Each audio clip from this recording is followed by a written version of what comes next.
Baik, Assalamualaikum warahmatullahi wabarakatuh. Saya Vinto Valindo. Pada kesempatan kali ini saya akan mempresentasikan seminar hasil saya melalui skripsi yang berjudul Analisis Kepentingan Nasional Iran di dalam Joint Comprehensive Plan of Action atau JCPOA pada tahun 2015 hingga tahun 2024. Yang pertama, masuk ke latar belakang.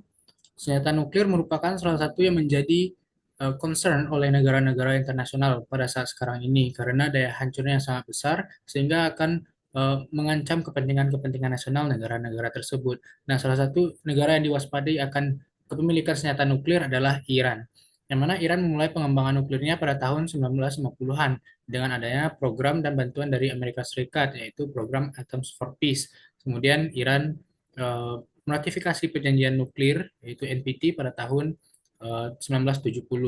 Nah, tetapi hubungan antara Iran dan Amerika Serikat ini menjadi renggang semenjak digulingkannya Reza Pahlavi dan adanya revolusi Islam pada tahun 79. Nah, kemudian karena adanya pergeseran rezim semenjak revolusi Islam terjadi, Amerika Serikat dan sekutunya mewaspadai Iran akan kepemilikan senjata nuklir karena takut kepentingan nasionalnya di Timur Tengah akan terganggu dengan peningkatan kekuatan Iran. Hal ini karena Iran setelah revolusi eh,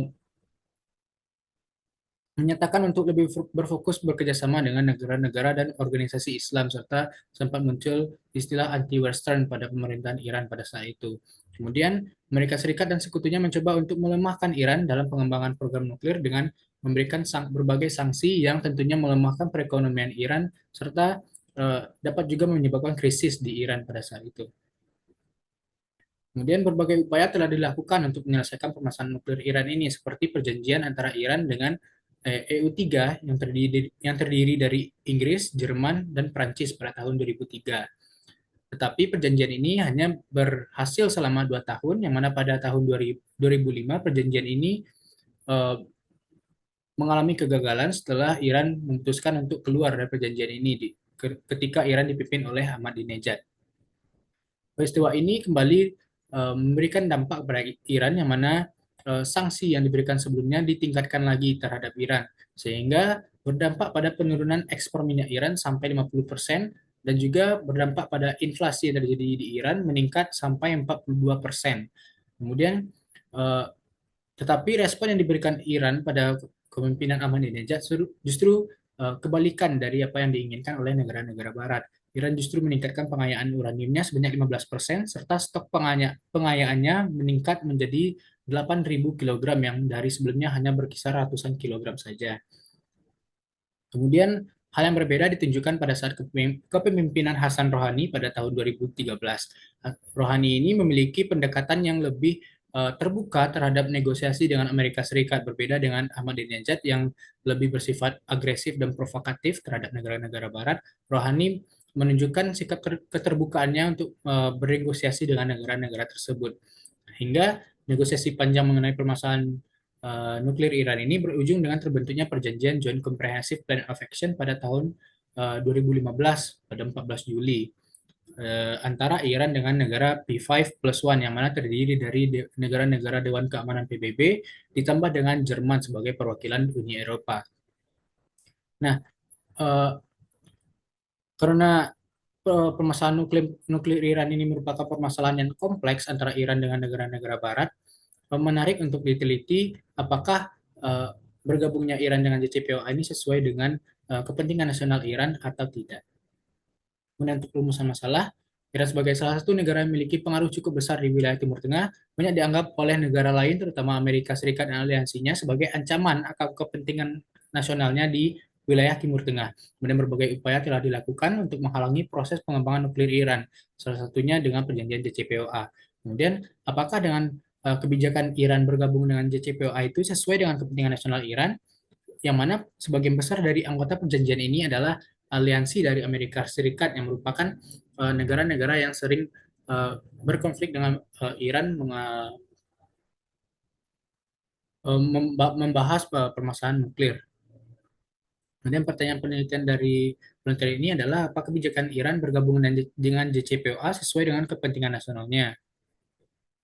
Tujuan penelitian Penelitian ini bertujuan untuk membahas mengenai kebijakan Iran bergabung dalam perjanjian JPOA, apakah sesuai dengan kepentingan nasional Iran. Kemudian untuk manfaat penelitian, secara akademis penelitian ini diharapkan dapat dijadikan sebagai referensi bagi pembaca, khususnya mahasiswa hubungan internasional dalam memahami kebijakan Iran bergabung dengan JCPOA, serta memahami apakah kebijakan tersebut sesuai dengan kepentingan nasional Iran. Kemudian secara praktis, penelitian ini diharapkan dapat berkontribusi bagi pemerintahan dan Kementerian Luar Negeri dalam menganalisis kebijakan Iran bergabung dengan JCPOA, serta memahami apakah kebijakan tersebut sesuai dengan kepentingan nasional Iran atau tidak.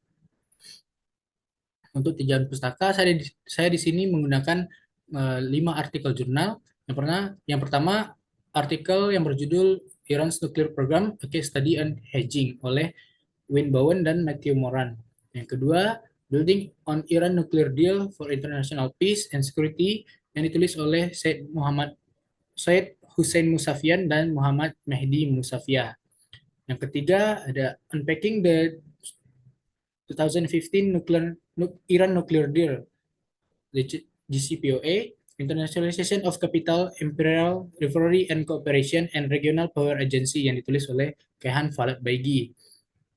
Kemudian yang keempat, ada artikel yang berjudul Should the GCPOA be Revived? An Analysis of the Iran Nuclear Deal yang ditulis oleh Yordan Gunawan, Aisyah Ajeng Putri Rianto, Wandita Surya Putri, Syabirina Asela, dan Dwilani Irinta. Kemudian yang terakhir ada artikel yang berjudul Kepentingan Nasional Tiongkok bekerjasama dengan Iran di bawah kesepakatan sanksi kepemilikan nuklir Joint Comprehensive Plan of Action yang ditulis oleh Sylvia Iskandar. Kemudian kerangka konseptual. Pada penelitian kali ini saya menggunakan konsep kepentingan nasional, yang mana menurut Morgenthau, kepentingan nasional bukan hanya sebuah kebutuhan politik, tetapi juga merupakan kewajiban moral bagi suatu negara untuk menuntun hubungannya dengan negara-negara lain, dengan suatu standar, pemikiran, dan landasan untuk bertindak. Kemudian pada penelitian ini saya menggunakan konsep kepentingan nasional oleh Sauhahu pada tahun 2016, di mana Sauhahu menyatakan bahwa walaupun penafsiran mengenai kepentingan nasional ini jelas dan sederhana, tetapi ekstensinya memiliki komponen yang berbeda. Menurut Hu, mengetahui definisi serta komponen kepentingan nasional belum cukup untuk menyimpulkan bahwa suatu kebijakan sesuai atau tidak dengan kepentingan nasionalnya. Kemudian, Sohahu mengusulkan sebuah kerangka kerja analitik yang terdiri dari 4 faktor, yaitu pemain atau player. Nah, menurut Sohahu, kepentingan nasional adalah sebuah tujuan yang objektif, tetapi dibuat oleh para pemain atau player yang subjektif, yang mana setiap aktor-aktor ini memiliki arah, baik itu dari arah pandangan, pemikiran, maupun tujuan yang berbeda-beda.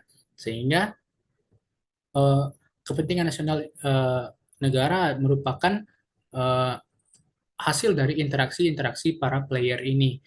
Ya, menurut Hu, semakin banyak player yang terlibat dan semakin bulatnya suara akan kebijakan tersebut menyatakan kebijakan tersebut sesuai dengan kepentingan nasional negaranya.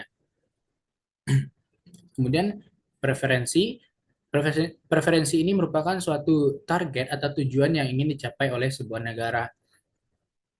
Kepentingan nasional harus memiliki sebuah target atau tujuan yang ingin dicapai melalui kebijakan agar jelas akan memenuhi kebutuhan nasional negara.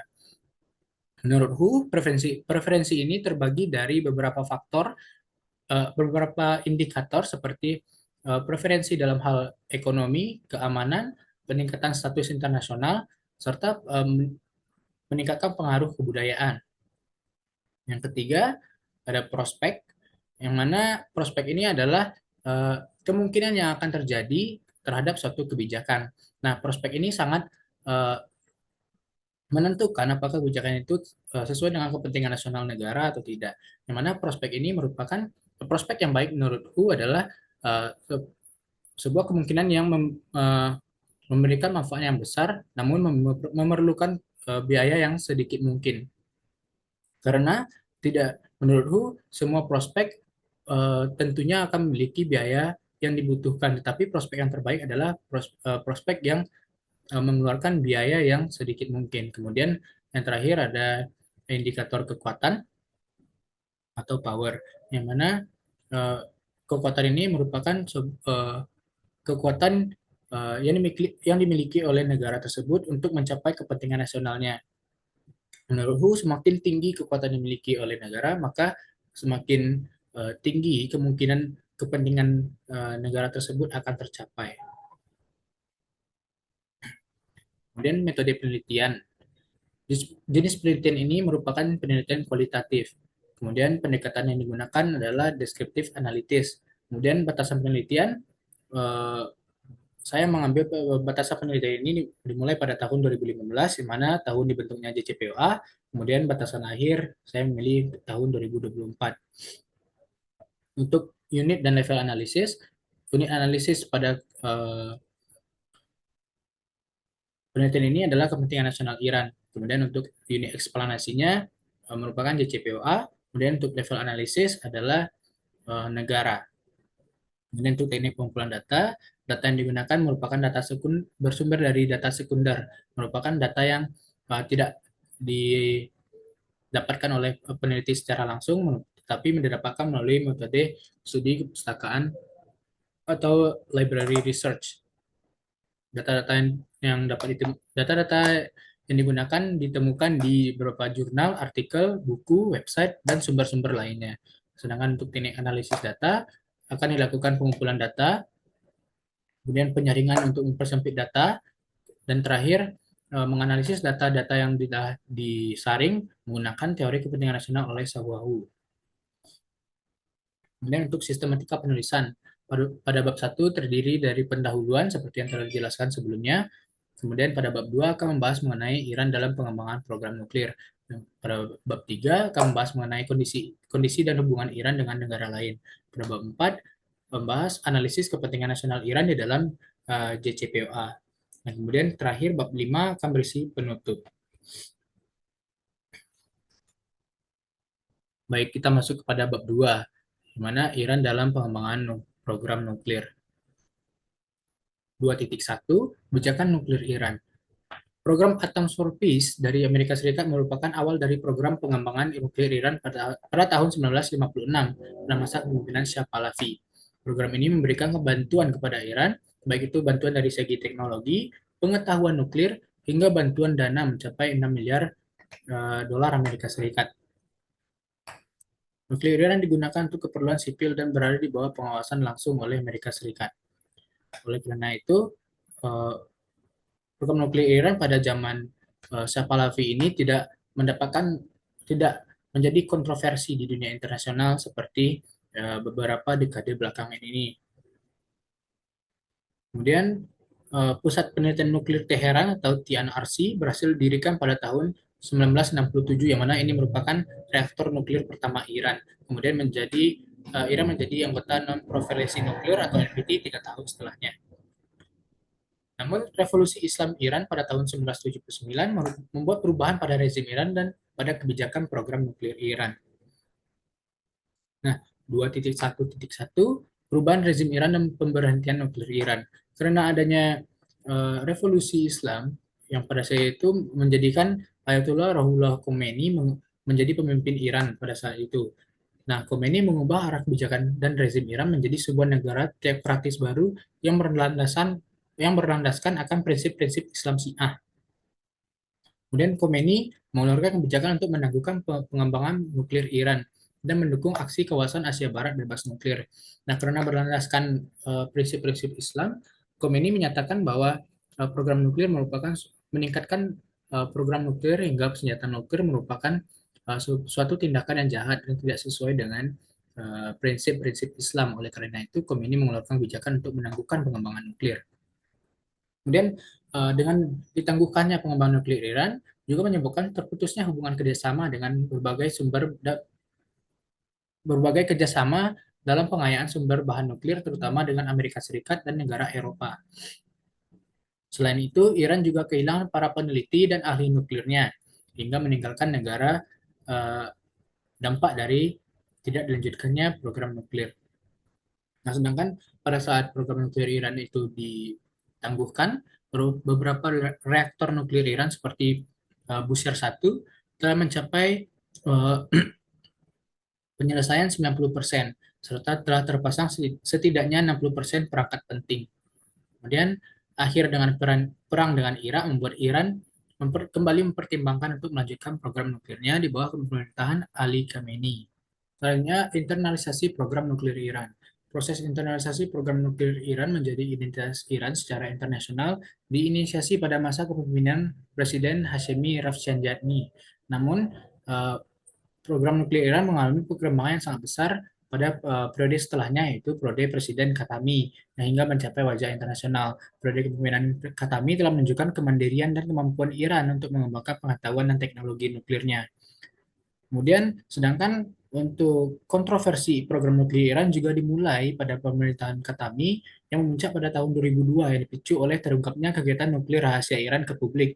Dan kemudian Iran dan negara EU3 menghasilkan sebuah kesepakatan bahwa Iran harus menghentikan sementara pengayaan nuklir, pengayaan uraniumnya dengan sebagai gantinya untuk Iran, negara EU3 sepakat untuk tidak melanjutkan laporan dari EAIA kepada Dewan Keamanan PBB. Kemudian eh, selanjutnya memburuknya hubungan Iran dengan Amerika Serikat dan sekutu. Di bawah kepemimpinan Ahmadinejad setelah tahun 2005 terjadi kegagalan dalam negosiasi nuklir dengan EU3. Ahmadinejad mengkritik pemimpin Iran sebelumnya yang dinyatakan terlalu lembut akan kekuatan Barat dan tidak menghormati prinsip-prinsip revolusioner Islam. Pengayaan uranium yang telah diberhentikan pada tahun 2003 kembali dimulai selama masa jabatan Ahmadinejad. Yang mana kembali dimulainya pengayaan uranium ini menyebabkan Dewan Keamanan PBB memberikan sanksi ekonomi dan larang hubungan perdagangan terhadap Iran sebagai dampak Iran eh, meningkatkan pengayaan uraniumnya. Sikap Iran di bawah pemimpinan Ahmadinejad sangat yang agresif dan provokatif terhadap negara Barat menyebabkan ditingkatkannya sanksi kepada Iran. Kemudian 2.2, Iran bergabung dengan Joint Comprehensive Plan of Action. Terpilihnya Hasan Rouhani menjadi Presiden Iran pada tahun 2013 membuka peluang untuk penyelesaian permasalahan nuklir Iran dengan negara Barat. Rouhani menunjukkan pergeseran besar dari kebijakan nuklir Ahmadinejad dan perubahan citra Iran. Kondisi geopolitik Timur Tengah pada masa tersebut juga menjadi faktor pendorong kekuatan dunia untuk mencapai kepentingan dengan Iran. Rouhani yang dikenal terbuka untuk bekerjasama dengan negara Barat, tidak seperti presiden terdahulu menyatakan kesediaannya untuk bekerjasama dengan negara Barat. Usaha ini membuahkan hasil pada tanggal 24 November dengan terciptanya perjanjian nuklir sementara antara negara P5+1 dengan Iran, yaitu yang menjadi nanti cikal bakal dari JCPOA yang kemudian disahkan secara resmi pada 14 Juli 2015. Kemudian ada beberapa poin penting dalam perjanjian JCPOA sebagai berikut: pengurangan sejumlah sentrifugal selama 10 tahun dari 22.000 menjadi 5.060 di IR1 di Natanz. Kemudian Iran harus mengurangi persediaan uraniumnya menjadi 300 kg dari sebelumnya 12.000 kg dan seterusnya seperti yang uh, dituliskan. Kemudian untuk imbalan dari Iran, yaitu sanksi yang diberikan kepada Iran oleh Dewan Keamanan PBB akan dicabut. Dan Iran sebelum bergabung dengan JCPOA, karena banyaknya sanksi ekonomi yang diberikan kepada Iran, membuat Iran mengalami kesulitan dalam pengembangan ekonomi. Karena sanksi yang diberikan kepada Iran sangat berfokus terhadap perekonomian Iran seperti pemberhentian bisnis dengan Iran, sanksi terhadap minyak Iran, pembekuan aset Iran di Bank Sentral Iran, kemudian bahkan melakukan pelarangan terhadap akses SWIFT Iran. Yang ini menyebabkan meningkatnya inflasi di Iran, juga ekspor minyak Iran mengalami penurunan. Kemudian setelah bergabung dengan JCPOA, banyak negara hingga perusahaan asing yang kembali bekerja sama dengan dan berinvestasi kepada Iran sejak tahun 2015. Pada tahun 2015, investasi asing masuk ke Iran sebesar 2,10 miliar dolar Amerika Serikat. Kemudian ekspor minyak Iran juga mengalami peningkatan dari 2015 hingga 2017.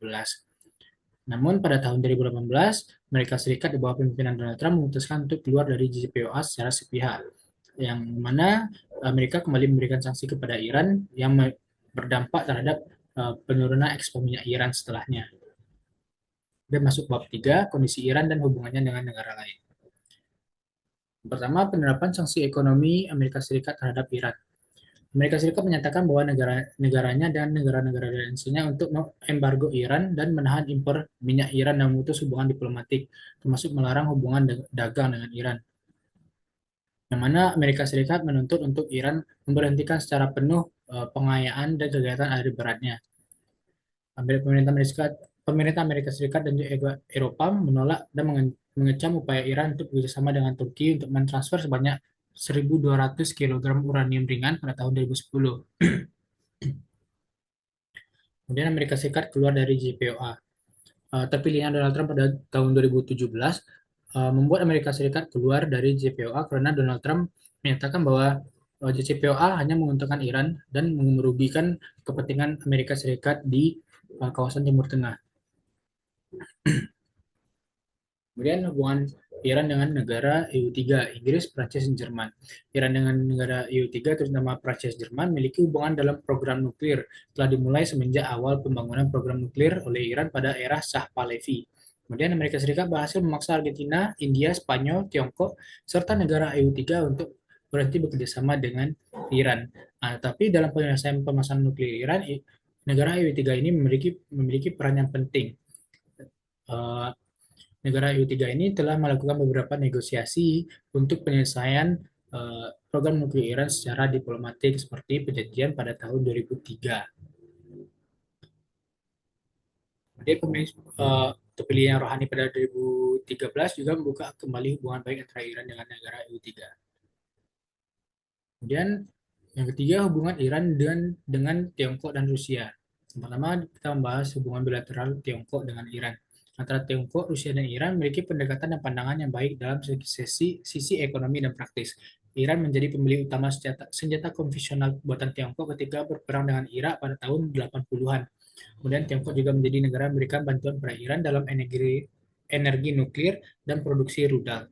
Kemudian Tiongkok telah menetapkan prioritas utama untuk mencegah konfrontasi militer antara Iran, Amerika Serikat, atau Israel.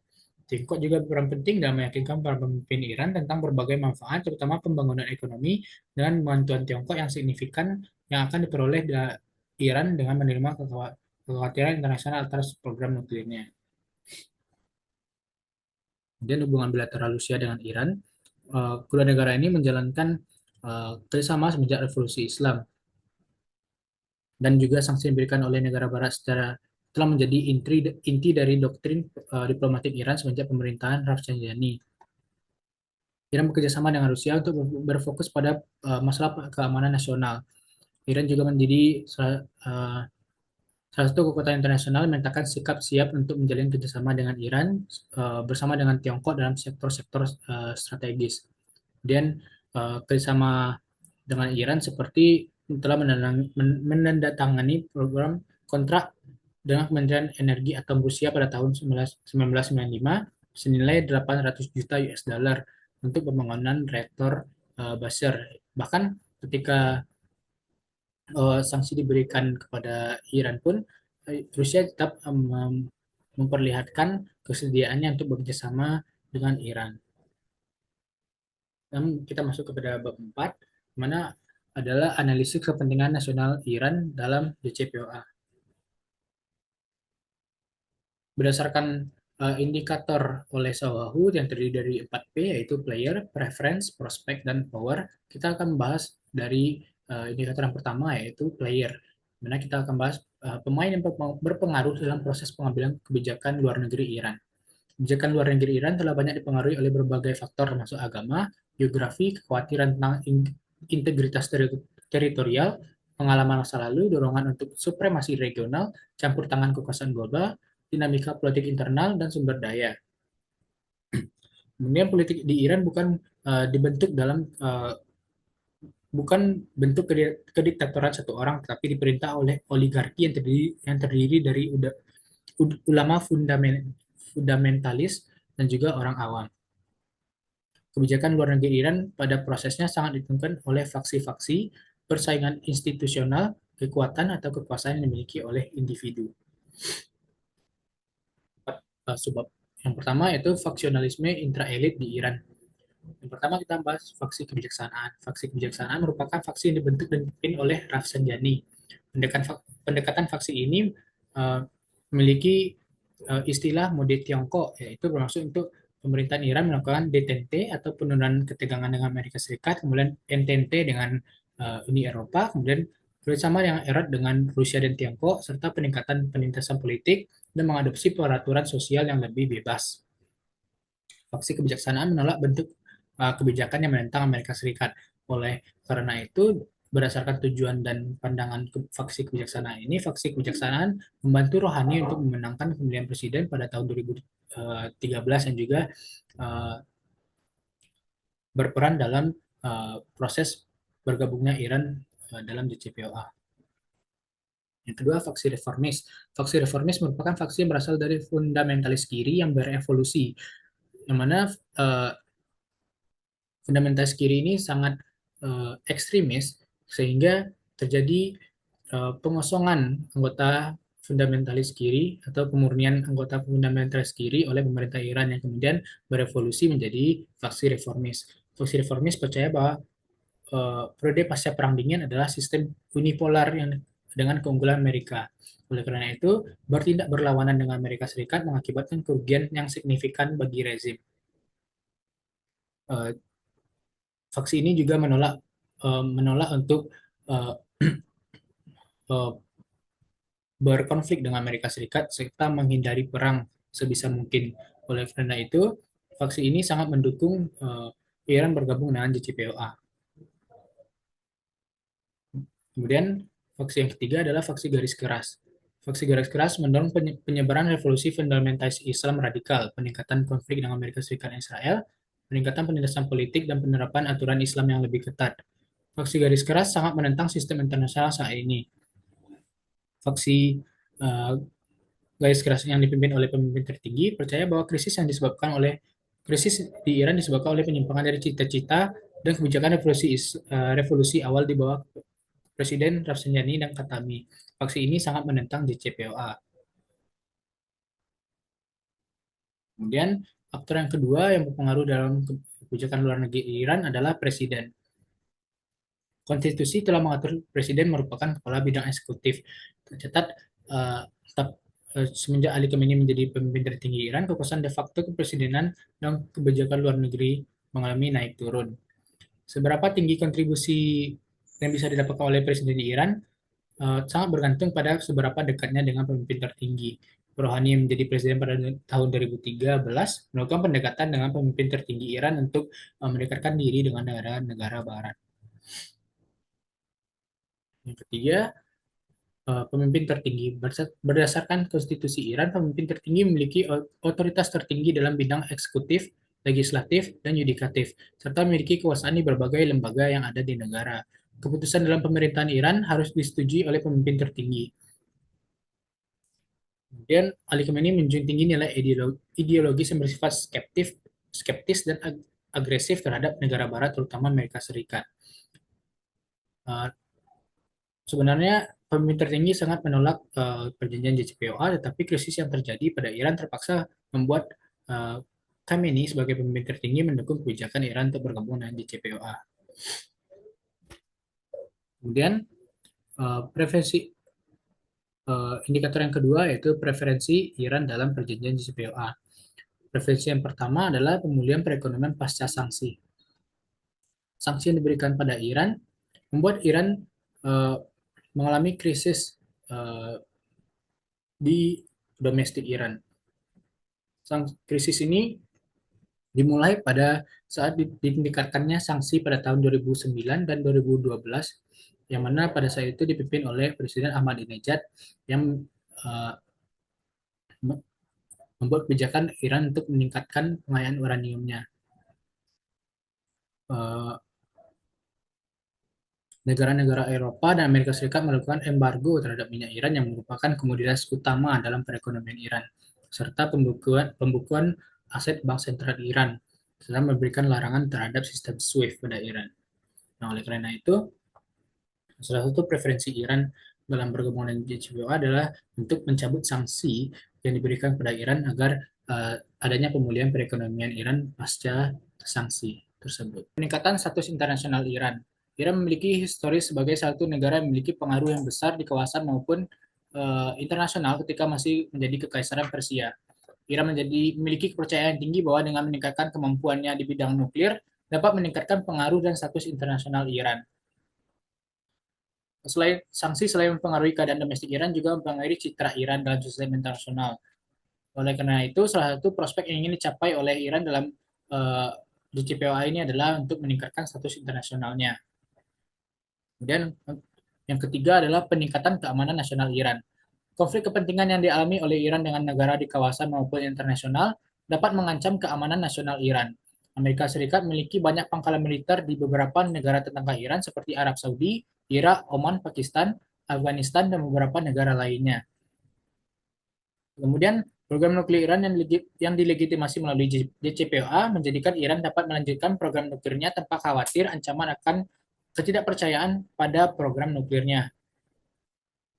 Dan indikator yang ketiga adalah potensi prospek perjanjian JCPOA terhadap Iran. Yang pertama, kerangka kerjasama jangka panjang dengan Rusia dan Tiongkok. Rusia dan Tiongkok memposisikan dirinya sebagai penengah antara Iran dan negara P5+1 dalam penyelesaian konflik program nuklir. Iran merupakan rekan strategis bagi Rusia di kawasan Timur Tengah dalam kerjasama di bidang keamanan dan program nuklir.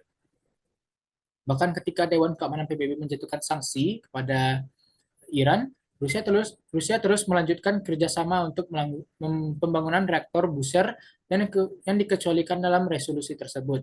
Kemudian setelah perjanjian JCPOA disahkan, Presiden Rusia memutuskan untuk mengakhiri larangan perdagangan senjata kepada Iran seperti sistem roket anti-rudal S-300, pesawat tempur, helikopter, dan sebagainya. Dan kondisi Rusia yang telah diberikan sanksi oleh Amerika Serikat menjadikan potensi kerjasama antara kedua negara ini semakin meningkat. Sedangkan untuk hubungan Iran dengan Tiongkok telah terjalin semenjak tahun 80-an di mana Tiongkok dan Iran bekerja sama dalam hal pembelian senjata dan kerjasama pembangunan nuklir pada tahun 90-an yang ditandai dengan penjualan 2 reaktor tenaga nuklir kapasitas 300 MW kepada Iran. Tiongkok menyatakan keterbukaannya untuk menjalin hubungan kerjasama dengan Iran. Kemudian berkurangnya kekuatan negara kuat seperti Amerika Serikat setelah keluar dari perjanjian membuat Tiongkok menjadi salah satu negara superpower yang dapat meningkatkan pengaruhnya kepada Iran serta kawasan Timur Tengah. Keuntungan Tiongkok dan Iran adalah terbentuknya sebuah kemitraan strategis yang saling membutuhkan dan menguntungkan satu sama lain. JCPOA melegitimasi hubungan Rusia dan Tiongkok terutama dalam bidang ekonomi. Kemudian prospek yang kedua adalah dampak keluarnya Amerika Serikat dari perjanjian JCPOA. Amerika Serikat pada tahun 2018 kembali memberikan sanksi kepada Iran setelah keluar dari perjanjian. Sanksi yang diberikan ini mencakup pengiriman, pembuatan kapal, keuangan, dan energi. Tetapi yang lebih dititik beratkan pada sanksi ini adalah kemampuan ekspor minyak Iran. Semenjak diberlakukannya sanksi ini, ekonomi Iran langsung mendapatkan dampak yang signifikan. Seperti pada tahun 2018, kemampuan ekspor minyak Iran yaitu mencapai angka 2,3 juta barel per hari. Namun pada tahun 2019 menurun menjadi hanya mencapai 650-an barel per hari. Namun pada tahun 2020 ekspor minyak Iran telah menunjukkan peningkatan meskipun hanya berkisar antara 300.000 hingga 750.000 barel per hari. Kemudian keluarnya Amerika Serikat dalam perjanjian JCPOA membuat Rusia dan Tiongkok sebagai salah satu negara kuat yang tertinggal dapat menyebarkan pengaruh dan kepentingannya di Iran. Kemudian prospek yang ketiga adalah perubahan politik faksionalisme di Iran. Bergabung dengan JCPOA mendapatkan pro dan kontra terhadap kebijakan tersebut dari faksi-faksi yang ada. Faksi garis keras sangat menolak untuk bernegosiasi dengan Amerika Serikat terutama menyangkut program nuklir. Keluarnya Amerika Serikat sepihak dari perjanjian JCPOA kembali meningkatkan kontra faksi garis keras terhadap kebijakan Presiden Rouhani. Ini dikhawatirkan akan menimbulkan gejolak politik di domestik Iran. Kemudian indikator yang keempat adalah kekuatan Iran yang dipertimbangkan di dalam JCPOA. Yang pertama, potensi dan kekuatan ekonomi Iran. Iran merupakan negara dengan cadangan minyak terbesar di dunia. Ketergantungan negara lain akan pasokan energi sangat menguntungkan perekonomian Iran. Besarnya potensi ekonomi yang dimiliki oleh Iran dalam sektor minyak sayangnya sulit untuk menjadi efektif karena sanksi yang diberikan kepada Iran. Terlebih lagi, sanksi ini berfokus pada pengurangan kemampuan Iran dalam sektor minyaknya. Kemudian PDB Iran pada tahun 2024 adalah 404 miliar dolar Amerika. Jika dibandingkan dengan negara anggota JCPOA lain, Iran merupakan negara terlemah berdasarkan PDB-nya. Tetapi potensi yang dimiliki oleh Iran dapat menjadi salah satu daya tarik negara-negara lain untuk mencapai kepentingan nasionalnya dengan Iran. Kemudian yang kedua adalah kekuatan militer Iran. Iran telah dianggap sebagai negara hegemon sukses di kawasan Timur Tengah. Tingginya pengaruh Amerika Serikat memasuki kawasan Timur Tengah telah memaksa Iran untuk meningkatkan pertahanannya untuk menjaga keamanan nasional dari ancaman dari luar. Iran telah meningkatkan kapabilitas militernya di berbagai sektor pertahanan, baik itu pada angkatan darat, udara, laut, hingga persediaan roket dan rudal-rudalnya. Iran menjadi negara paling lemah di antara negara P5+1. Kemudian Iran menggunakan strategi deterrence sebagai dalam pengembangan nuklirnya. Strategi deterrence ini merupakan strategi yang mana Iran telah mencapai kemampuan untuk memproduksi senjata nuklir dalam waktu dekat, tetapi tidak menunjukkan niatan Iran untuk membuatnya. Tetapi strategi ini berhasil untuk dapat menimbulkan kekhawatiran terhadap Iran sehingga uh, negara lain akan menjadi uh, lebih berhati-hati bertindak secara militer terhadap Iran. Kemudian masuk pada kesimpulan, penelitian ini bertujuan untuk meneliti apakah kebijakan Iran bergabung dengan JCPOA sesuai dengan kepentingan nasional Iran atau tidak. Berdasarkan teori dari Sohahu, untuk melihat apakah kebijakan luar negeri negara sesuai dengan kepentingan nasionalnya dilihat dari 4 indikator utama, yaitu player atau pemain, preferensi, prospek, dan power atau kekuatan. Nah, pada pemerintahan Iran, pemain yang memiliki pengaruh dalam proses pembuatan kebijakan Iran adalah faksionalisme intra-elit yang terdiri dari faksi kebijaksanaan, faksi reformis, dan faksi garis keras. Kemudian ada presiden dan pemimpin tertinggi. Setiap pemain memiliki pengaruh uh, Setiap pemain yang memiliki pengaruh di Iran memiliki arah kebijakan dan yang cenderung berbeda. Namun kondisi krisis yang disebabkan adanya peningkatan sanksi oleh Dewan Keamanan PBB pada tahun 2009 membuat player-player penting ini memiliki arah pandangan yang sama, yaitu untuk mengatasi krisis yang terjadi di Iran. Kemudian peningkatan perekonomian pasca diberikan sanksi adalah preferensi utama Iran bergabung dengan JCPOA. Ekonomi Iran mengalami peningkatan yang signifikan setelah dicabutnya sanksi yang diberikan oleh Dewan Keamanan PBB. Preferensi Iran selanjutnya adalah untuk meningkatkan status internasional Iran. JCPOA melegitimasi hubungan Iran dengan anggota P5+1 dan melegitimasi program nuklir Iran sehingga dapat meningkatkan status internasionalnya. Selain itu, adanya legitimasi hubungan ini dapat mengurangi kekhawatiran Iran dalam terancamnya keamanan nasional setelah ketegangan mengenai program nuklir. Prospek Iran dalam program JCPOA salah satunya adalah potensi kerjasama jangka panjang dengan Rusia dan Tiongkok. Prospek ini merupakan prospek yang paling memenuhi kepentingan nasional Iran. Hubungan Rusia dengan Tiongkok menguntungkan bagi Iran di bidang kerjasama ekonomi, pertahanan, dan nuklir. Sedangkan untuk prospek yang dianggap tidak memenuhi kepentingan nasional Iran adalah keluarnya Amerika Serikat dari JCPOA dan perubahan politik faksionalisme intra-elit di Iran. Amerika Serikat memberikan sanksi sepihak kepada Iran pasca keluar dari perjanjian ini. Sanksi ini kembali mempersulit ekonomi Iran serta membuat politik domestik Iran mengalami ketegangan karena faksi garis keras yang sebelumnya tidak setuju dengan JCPOA kembali menyalahkan keputusan Rohani untuk bergabung dengan JCPOA. Kemudian kekuatan yang dimiliki Iran di bidang ekonomi dan militer jika dibandingkan dengan negara anggota JPOA lainnya merupakan yang terlemah jika dilihat dari PDB pertumbuhan ekonomi dan kekuatan militer yang dilihat dari global force. Kemudian Iran memiliki potensi yang dapat menguntungkan posisinya terhadap negara P5+1. Dalam bidang ekonomi, Iran memiliki persediaan dan produksi minyak yang sangat besar sehingga dapat menjadi pertimbangan negara-negara anggota JCPOA untuk memenuhi kebutuhan akan minyaknya.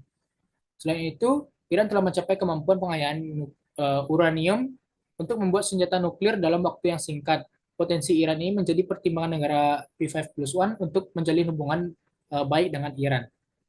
Berdasarkan konsep kepentingan nasional Sohahu, kebijakan Iran bergabung dengan JCPOA sesuai dengan kepentingan nasional Iran. Hal ini karena sebagian besar preferensi dan prospek JCPOA memenuhi kepentingan nasional Iran. Peningkatan perekonomian pasca sanksi merupakan kepentingan nasional Iran yang paling terpenuhi dalam JCPOA. Selain itu, peluang kerjasama jangka panjang di berbagai bidang juga terpenuhi melalui JCPOA dengan Rusia dan Tiongkok. Serta keamanan nasional Iran akan lebih stabil karena ada penurunan ketegangan yang terjadi. Baik, sekian presentasi yang dapat saya sampaikan. Selain jangkalnya, saya mohon maaf. Assalamualaikum warahmatullahi wabarakatuh.